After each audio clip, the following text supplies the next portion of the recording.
Hello everybody, I am Keaton and this is Kid Catholic. And so for today's episode, I want to do something very special. It is the season finale of Kid Catholic, Season 8, Episode 25. So, I will not be taking a weekly break this time. I'm going to get right into it, for this upcoming week. And this, 4-year anniversary of Kid Catholic is coming up in just about a month. So that's exciting. But since it's the season finale, I wanted to do something different. Wanted to do something special, something that I haven't done. And so, if you go to my school, you would know that we take this test in our theology class. It is the personality test. And I took it in my theology class, and I sort of want to retake it because in my theology class, I got this one specific personality. It's a personality test. There's 16 different types. But I was also answering the questions like in front of other people, and so there was a lot of other stuff going on. I was distracted. It was one of the first days of school since school started this past week for me. And so I wanted to retake it for the first time. And for the first time, and pretend as if it's the first time I've ever taken it to see if it still has accurate results and take it in front of you all. Keep in mind, something that I want to talk about just being a Catholic channel. We shouldn't have personality tests dictate our lives as if, like, that's the only thing that we have to go off of. But I want to take it just for fun. So let's get right into it. And the website is 16personalities.com. Again, I've taken it once, but we're gonna redo it because I don't know if it was entirely accurate, so we'll see if we get the same thing. So let's, take the test. Okay. You enjoy vibrant social events with lots of people. To a degree. That one depends on who the people are or where we are, so I'll go in the middle. You often spend time on exploring unrealistic yet intriguing ideas. For sure. Your travel plans are more likely to look like a rough list of ideas than a detailed itinerary. Absolutely wrong. If we're going on vacation, like, we need to know where we're going to go if we need tickets for something. Like, you have to know what you're going to do. You often think about what you should have said in a conversation long after it has taken place. This is completely true, especially, like, my first time ever being in high school, because this is my sophomore year, and I was homeschooled all through 8th grade. Until my freshman year especially. I didn't know social cues very well, still kind of don't. I do a little better now, but I remember I'd say something and then I was like, was that awkward? Like, was that the weird thing to say? And then I'd go on later, and even now I can think of some things freshman year that I said and did that I was like, oh, that was weird. And so, like, I still definitely think about it long after it has taken place. If your friend is sad about something, your first instinct is to support them emotionally, not to try to solve their problem. That one depends, because sometimes I can't solve their problem. Like, the only thing I can do is support them emotionally. So I'm gonna go with kind of agree. People can rarely upset you. Disagree. Extreme disagree. That's, like, the thing that does upset me. I don't mean to say, like, all people upset me. You know what I mean. You often rely on other people to be the ones that start a conversation and keep it going. No. You have to temporarily put your plans on hold. You make sure it is your top priority to get back as soon as possible. I want to say yes, because that's the mature, responsible thing to say. But it's probably a no, so I'm gonna go medium disagree. You rarely worry if you make a good impression on someone you met. That's my biggest fault, is I completely disagree. I worry all the time if I made a good first impression on someone I met. It would be a challenge for you to spend the whole weekend all by yourself without feeling bored. Completely disagree. There's a lot of things you can do. You are more of a detail-oriented than a big-picture person. This one, I don't know. I think I'm, like, detail-oriented when it comes to some stuff, but then big picture when it comes to others, so I'm gonna go in the middle. You are very affectionate with people you care about. I like to say extremely disagree, or extremely agree. I am a nice, affectionate, You have careful and methodical approach to life. I wouldn't say it's completely careful, but I wouldn't say it's completely reckless, so we're gonna go in the middle. You are still bothered by the mistakes you made a long time ago. Honestly, I feel like being as young as I have, obviously I made mistakes, but, like, I'm going to make a lot more mistakes, and when I do, I feel like I will be very bothered by it, so I'm going to go with medium agree. At parties and similar events, you can mostly be found farther away from the action. Imagine going to parties. I don't go to parties. I maybe even in, like, one, but, like, it wasn't a party, it was, like, a party, so, I'm going to go with kinda agree, because I don't really know. You often find it difficult to relate to people who let their emotions guide them. I'll go with kind of agree. When looking for a movie to watch, you can spend ages browsing through the catalog. For sure. You stay calm under a lot of pressure. Depends on what it is. So we're going to go with neutral once again. Okay, 30% of the way through. When in a group of people you do not know, you have no problem jumping right into their conversation. Absolutely disagree. When you sleep, your dreams tend to be bizarre and fantastical. Not really. They're more like they're weird, but like they're with people I know and they're more realistic. You know what I mean? So disagree. In your opinion, it is sometimes okay to step on others to get ahead in life. This one is a very loaded question because it's never okay to step on others or to cheat others, right? However, let's say this one person at a level ahead of you, like commits a really serious crime and then has to step down and you move up. Is that stepping on someone to get ahead? Because, like, that'd be different. I don't know if that counts as stepping on someone. We're going to go with kind of agree. Because I feel like, I don't know. You are dedicated and focused on your goals, only rarely getting sidetracked. I want to go agree, but definitely disagree. If you make a mistake, you tend to start doubting yourself, your abilities, or your knowledge. 1,000%. When at a social event, you rarely try to introduce yourself to new people and mostly talk to the ones you already know. It depends on the... I'd say medium agree. You usually lose interest in a conversation when it gets philosophical. Completely. That's when it gets good. You would never let yourself cry in front of others. Extremely agreed. You feel more drawn to places with a bustling and busy atmosphere than to more quiet and intimate ones. This one I disagree. Like, I've been in New York City and I've been to Israel, so I've been to all these different places and, like, seen the bustling and busy and then seeing the calm and quiet. And the bustling and busy can be entertaining for a time, but eventually it gets draining, whereas the peace and quiet is perfect. You like discussing different views and theories on what the world could look like in the future. Absolutely. Like, when you look at the change that's happened just in the past 50 years, like, even in my lifetime, a whole bunch is going to change. When it comes to making life-changing choices, you mostly listen to your heart rather than your head. I haven't made a whole bunch of life-changing choices. I'm only 15. I'm only a sophomore in high school, so I'd go with kind of agree. I mean, because I hope that's what I do, but I don't really know. You cannot imagine yourself dedicating your life to the study of something that you cannot see, touch, or experience. God. I mean, we can experience God, and we can see. You know what I mean. You usually prefer to get your revenge rather than forgive. Okay, so here's the problem. I have a lot of flaws, obviously, and I really want to go, especially like Catholic. Like, I really want to click on the agree side. But then there's a side of me that's like, what really happens? And I have made mistakes, and this is something that I really need to work on. So I'm gonna go with kind of disagree. Because, I mean, like, I wouldn't say I prefer to get my revenge. I prefer to forgive. But what tends to happen, and sometimes forgiving someone is, like, the best revenge. Like, if someone, because then they don't have leverage, you know? Like, if someone does something bad to you and you just, like, forgive them, then they're like, oh, like, what am I supposed to do now? I'm saying, like, every other word. You often make decisions on a whim.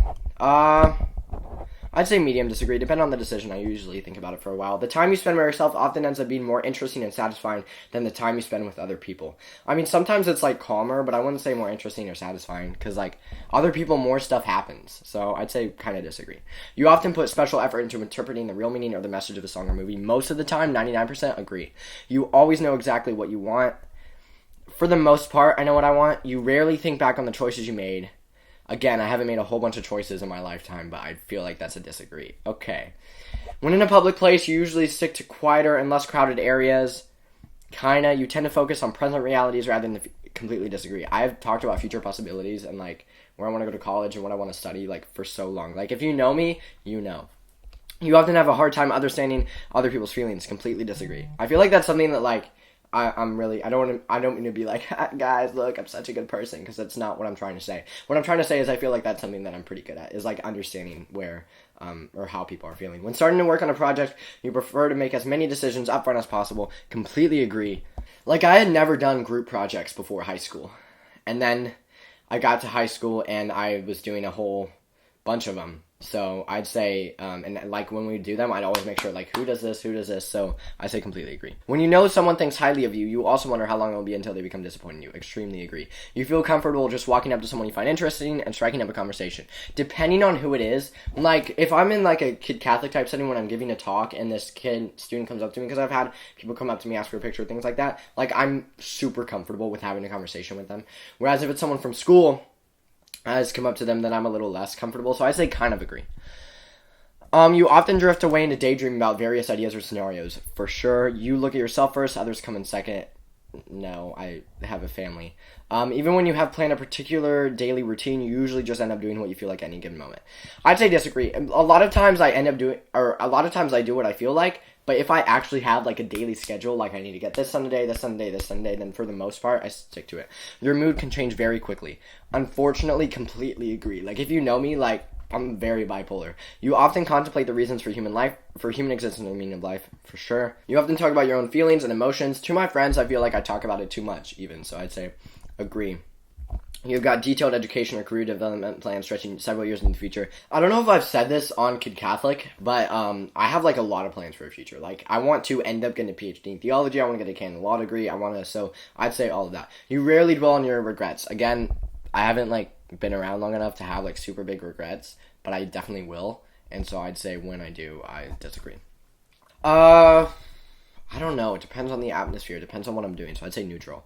You see yourself as more of a realist than a visionary. I completely disagree. I think of so many unrealistic things, but like they could be realistic, and I'm like, let's do it. You find it easy to empathize with a person who has gone through something you never have. I'd say I'm able to empathize with them. But again, I don't think that it's possible to fully empathize with someone who's gone through something you never have, so I'm going to go with kind of agree. Because I don't think it's fully possible for someone to completely be able to do that. Your personal work style is closer to spontaneous bursts of energy than organizing consistent efforts. Something that I've been working on through high school is getting it to be organizing consistent efforts. But unfortunately, it is 1000% random bursts of energy, and it's not good. But I'm working on it. Your emotions control you more than you control them. I'd say, unfortunately, that happens, like, again, like, there's what I want to say, but then there's what's actually true. So I'm going to kind of agree. After a long, exhausting week, a fun party is just what you need. Honestly, it depends on the party, because if it's, like, a bad party, I'm not into that stuff. But then if it's, like, hanging out with a couple friends, then, like, absolutely. So I'm going to kind of agree. You frequently find yourself wondering how technological advancement could change everyday life. Completely agree. Like, when you look back on, again, technological advancement just in the past couple of years, there's, like, a big difference. You always consider how your actions might affect other people before doing something. This one, I remember this question. Again, there's what I want to pick. I want to say agree. I should say agree. I know a lot of times I say agree. Other times, I don't think before I do something or say something. Like, if you know me, you know this. Like, I don't think. And it is bad sometimes. So I'd say medium disagree. I really need to change that. This makes me seem like such a bad person. I'm not. You still honor the commitments you have made, even if you have a change of heart. Completely agree. Like, if I make a commitment, like, I'm doing it. You rarely feel insecure. Completely disagree. Okay, see results? Advocate. This is what I got last time, too. So it says 60% introverted, 40% extroverted, 85% intuitive, 15% observant, 61% feeling, 39% thinking, and 63% judging, and 37% prospecting. And then 89% turbulent, 11% assertive. If you're a viewer, I want you to comment if what it says about advocate surprises you, or if it, like, makes sense for me. And if you know me personally, then let me know if this sounds like me, if it's accurate. So start reading. Would you like to? No. Okay. Introduction. Treat people as if they were what they ought to be, and you help them to become what they are capable of being. That sounds like a good thing. The advocate personality type is very rare, making up less than 1% of the population, but they nonetheless leave their mark on the world. Advocates have an inborn sense of idealism and morality, but what sets them apart is they are not idle dreamers. These individuals are capable of taking concrete steps to realize their goals and make a lasting positive impact. People with this personality type tend to see helping others as their purpose in life. Hey. Advocates can often be found engaging in rescue efforts and doing charity work. However, their real passion is to get to the heart of the issue so that there is no people to be helped at all. That sounds like me.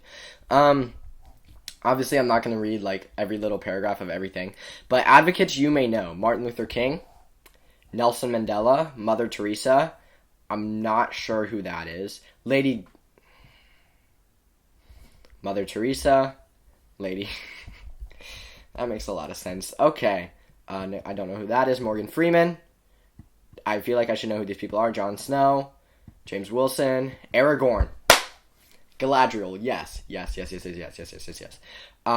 know who that is. Rose Buket. I don't know how to pronounce the last name. Desmond Hume. Don't know who that is. Atticus Finch. Nice. And then Matthew Murdoch. Nice. Okay. Well, Matthew Murdoch is nice. He's kind of bad, kind of good, kind of bad. Anyway, strengths and weaknesses. Let's see my strengths and weaknesses. I'm creative, insightful, inspiring and convincing, decisive, determined and passionate, altruistic. Advocate weaknesses. Advocates are sensitive, extremely private, perfectionist, always need to have a cause, and can burn out easily. Career paths. This one is going to be interesting. Advocates are likely to find that most corporate career paths are not designed for them. However, people with this personality type are able to find work that suits them in just about any field. In fact, advocates are likely to have the opposite problem. Many struggle to begin a career early on.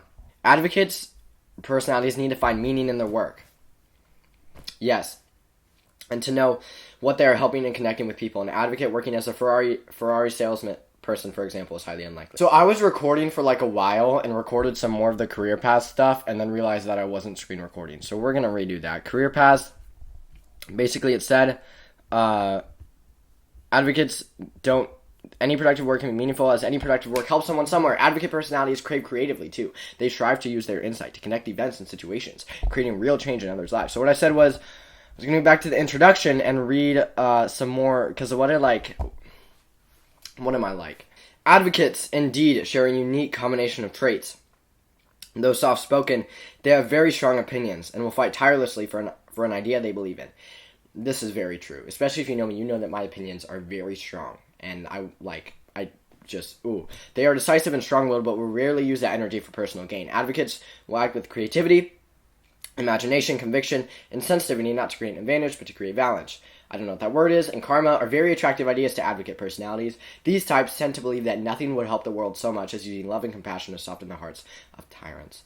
I feel like this describes me. I feel like I saw in it when I was reading it in class, because I didn't, obviously read, all 30 paragraphs, but I feel like I did in class, and I thought something that I saw was that, I need a job that lines exactly with my morals and beliefs, and that if I don't have said job, then I'll quit regardless of the money. I think that's what it said about advocates, that they need something that they do that aligns exactly with their morals and beliefs, and I feel like that's one of the most accurate things I've ever heard. I would never work for an organization that, for example, funds Planned Parenthood or does something like that. I would never work for an organization or something that doesn't support Catholic teaching.